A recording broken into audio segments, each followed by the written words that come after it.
Good morning সকলকে। আজকে upper primary টেটের জন্য বেশ কিছু গুরুত্বপূর্ণ প্রশ্ন আমি আলোচনা করে দিচ্ছি সোশ্যাল সায়েন্স থেকে। আর যারা প্রাইমারি টেটের জন্য প্রিপারেশন নিচ্ছ তারাও দেখতে পারো, তাদের EVS এর জন্য এটা কাজে লাগবে। আজকে মূলত জল থেকে বেশ কিছু গুরুত্বপূর্ণ প্রশ্ন আমি আলোচনা করে দিচ্ছি। বেশ, দেখো প্রথম প্রশ্ন কি আছে। প্রথম প্রশ্ন দেখো, বন্যার সময় প্লাবিত অঞ্চলে জল শোধন করা হয় কোন পদ্ধতিতে?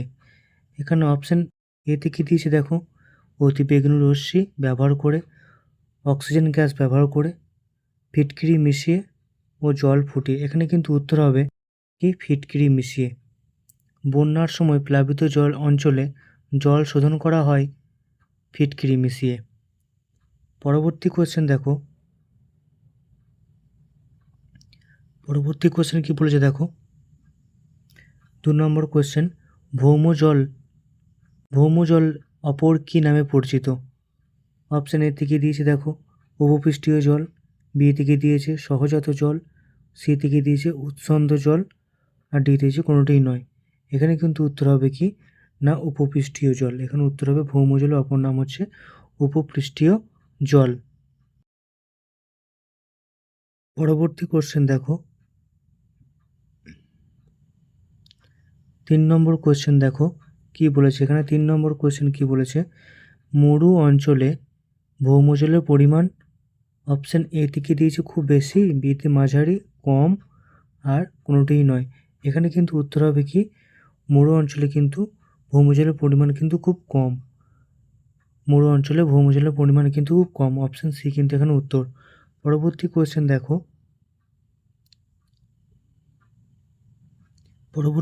কি দিয়েছে, 4 নম্বর কোয়েশ্চেন দেখো, ভৌমজলের ভাণ্ডার অব্যাহত থাকে কার মাধ্যমে? 4 নম্বর কোয়েশ্চেন কি বলেছে, ভৌমজলের ভাণ্ডার অব্যাহত থাকে কার মাধ্যমে? এখানে অপশান এ থেকে দিয়েছে জলচক্রের মাধ্যমে, বায়ুচক্রের মাধ্যমে, শিলাচক্রের মাধ্যমে, ভূ রাসায়নিক চক্রের মাধ্যমে। এখানে কিন্তু উত্তর হবে জলচক্রের মাধ্যমে। ভৌমজলের ভাণ্ডার অব্যাহত থাকে কার মাধ্যমে? না জলচক্রের মাধ্যমে। পরবর্তী কোয়েশ্চেন দেখো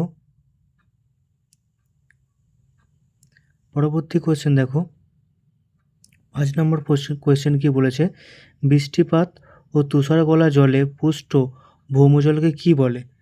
অপশান এ থেকে দিয়েছে সহজাত জল, বিতে দিয়েছে মহাসাগরীয় জল, সি থেকে দিয়েছে আবহিক জল, আর ডি থেকে দিয়েছে উৎসন্ধ জল। এখানে কিন্তু উত্তর হবে কিন্তু আবহিক জল। বৃষ্টিপাত ও তুষার গলা জলে পুষ্ট ভৌমজলকে বলা হয় আবহিক জল। পরবর্তী কোয়েশ্চেন দেখো,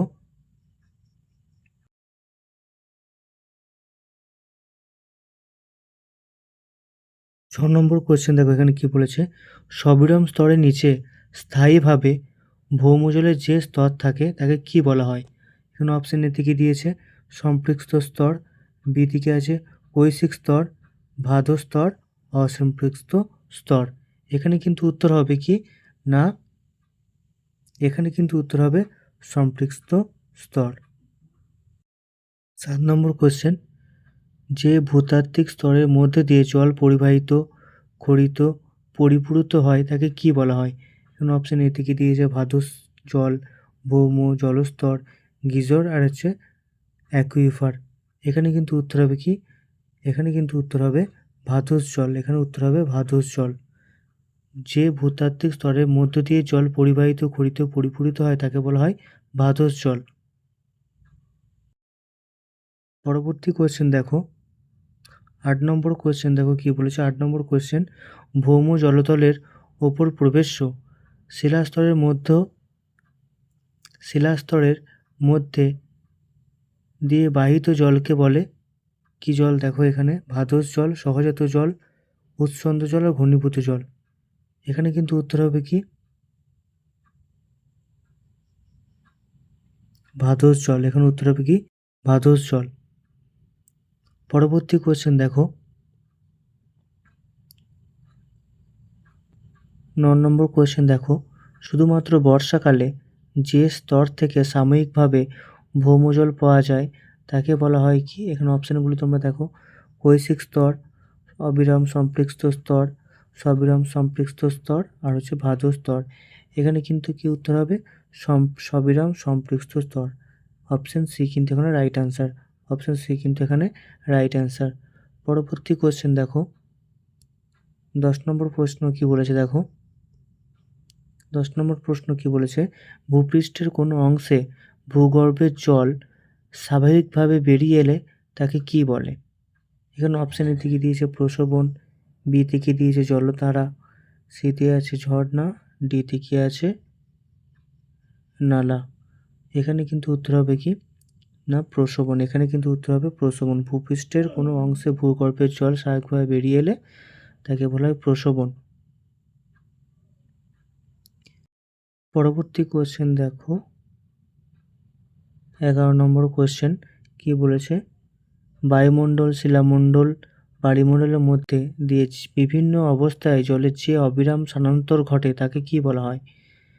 অপশান এ থেকে দিয়েছে জলস্রোত, জলপ্রবাহ, জলচক্র, জলধারা। এখানে কিন্তু হবে কি? এখানে উত্তর হবে কিন্তু জলচক্র। অপশান সি কিন্তু এখানে রাইট অ্যান্সার। পরবর্তী কোয়েশ্চেন দেখো, 12 নম্বর কি বলেছে? 12 নম্বর কোয়েশ্চেন দেখো, 12 নম্বর কোয়েশ্চেন কি বলেছে? জলপীঠের স্থায়িত্ব অনুযায়ী ভৌম জলস্তরকে কয় ভাগে ভাগ করা যায়? এখানে অপশানে কি 2 ভাগে, 3 ভাগে, 4 ভাগে, 5 ভাগে। এখানে কিন্তু উত্তর হবে কি 2 ভাগে ভাগ করা যায়। যে 13 নম্বর কোয়েশ্চেন দেখো, যে শিলাস্তর ভৌমজলে পূর্ণ থাকে তাকে কি বলা হয় বা তাকে কি শিলাস্তর বলে? অপশান এ থেকে দিয়েছে সম্পৃক্ত, অর্ধ সম্পৃক্ত, অসম্পৃক্ত আর কোনোটি নয়। এখানে কিন্তু কি হবে? এখানে কিন্তু সম্পৃক্ত স্তরে কি হয় না জল পরিপূর্ণ থাকে, ভৌমজলে পূর্ণ থাকে। বেশ, পরবর্তী কোয়েশ্চেন দেখো, 14 নম্বর কোয়েশ্চেন দেখো এখানে কি বলেছে? 14 নম্বর কোয়েশ্চেন, যে স্তর জল ধরে রাখে না তাকে কি বলে? অপশান এ দিয়েছে ভাদোস, অ্যাকুইফার, কৈশিক স্তর, কোনোটি নয়। এখানে কিন্তু উত্তর হবে ভাদোস। ভাদোস কিন্তু জল ধরে রাখতে পারে না। ভাদোস স্তর কিন্তু জল ধরে রাখতে পারে না। পরবর্তী কোয়েশ্চেন দেখো, 15 নম্বর কোয়েশ্চেন কি আছে? 15 নম্বর কোয়েশ্চেন দেখো, ভৌমজলের পরিমাণ বাড়ে যখন ভূভাগ, দেখো অপশান এতে কি আছে ভূমির ঢাল বেশি হয়, বি বাষ্পীভবন বেশি হয়, সি থেকে আছে শিলার প্রবেশত্ব বেশি হয়, ডি থেকে নীরের শিলার উপস্থিতি বেশি হয়। এখানে কিন্তু উত্তর হবে কি ভূমির ঢাল যখন বেশি হবে তখন কিন্তু ভৌমজলের পরিমাণ কিন্তু বাড়বে। এখানে উত্তর হবে অপশান এ। পরবর্তী কোয়েশ্চেন দেখো কি বলেছে? 16 নম্বর কোয়েশ্চেন দেখো, ভূপৃষ্ঠে কাদামাটির স্তর থাকলে ভৌমজলের পরিমাণ কি হয়? এখানে থেকে বলেছে বেশি হয়, খুব বেশি হয়, মোটামুটি হয়, কম হয়। এখানে কিন্তু উত্তর হবে কিন্তু কম হয়। এখানে কিন্তু উত্তর হবে কম হয়। ভূপৃষ্ঠে যদি কাদামাটির স্তর যদি থাকলে না সেখানে কিন্তু ভৌমজলের পরিমাণ কিন্তু কম হয়। পরবর্তী কোয়েশ্চেন দেখো কি বলেছে? 17 নম্বর কোয়েশ্চেন দেখো, ভৌমজল পরিবহনে সক্ষম শিলাস্তরকে কি বলে? এখানে কিন্তু উত্তর হবে কি দেখো, এখানে অপশান কি দিয়েছে দেখো, অ্যাকুইটার্ড, অ্যাকুইক্লুড, অ্যাকুইফার, কোনোটিই নয়। এখানে কিন্তু উত্তর হবে কিন্তু অ্যাকুইফার। অপশান সি কিন্তু এখানে রাইট অ্যান্সার। ভৌম জল পরিবহনে সক্ষম শিলাস্তরকে কী বলে না অ্যাকুইফার। পরবর্তী কোয়েশ্চেন দেখো, নদী খাত সংলগ্ন অঞ্চলে ভৌমজল পৃষ্ঠের অবস্থান ভূপ্রকৃতির সাপেক্ষে কীরূপ হয়? এখানে দেখো অপশান কি বলেছে, এখানে অপশান কিন্তু বলেছে উত্তল, অবতল, সমান্তরাল আর অনুভূমিক। এখানে কিন্তু উত্তর হবে কিন্তু অবতল। এখানে উত্তর হবে অবতল, অপশান বি। নদীখাত সংলগ্ন অঞ্চলে ভৌমজল পৃষ্ঠের অবস্থান ভূপ্রকৃতির সাপেক্ষে অবতল হয়।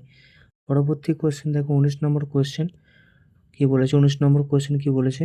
যে জলে আর্সেনিক দূষণ মোকাবিলা করার জন্য যে পদ্ধতি অবলম্বন করা হয় তা হলো, অপশান দিকে সহ অধক্ষেপণ, অধিশোষণ, এ বি উভয়ই, এদের মধ্যে কোনোটি নয়। এখানে কিন্তু উত্তর হবে এ বি উভয়ই। কিন্তু এখানে যে সহ অধক্ষেপণ ও অধিশোষণ দুটোকেই কিন্তু পদ্ধতি অবলম্বন করা হয়। বেশ, পরবর্তী কোয়েশ্চেন দেখো, 20 নম্বর প্রশ্ন, আজকে শেষ প্রশ্ন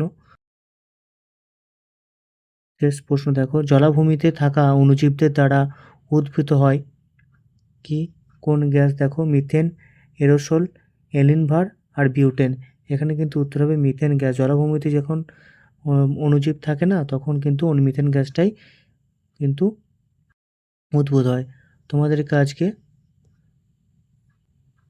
তোমাদের আজ টোটাল 20টা প্রশ্ন আলোচনা করে দিলাম। এই 20-র মধ্যে তোমরা কত পেলে আমাকে কমেন্ট করে অবশ্যই জানাবে। আজকে এই পর্যন্তই। পরবর্তী ক্লাস আবার কালকে সকালে।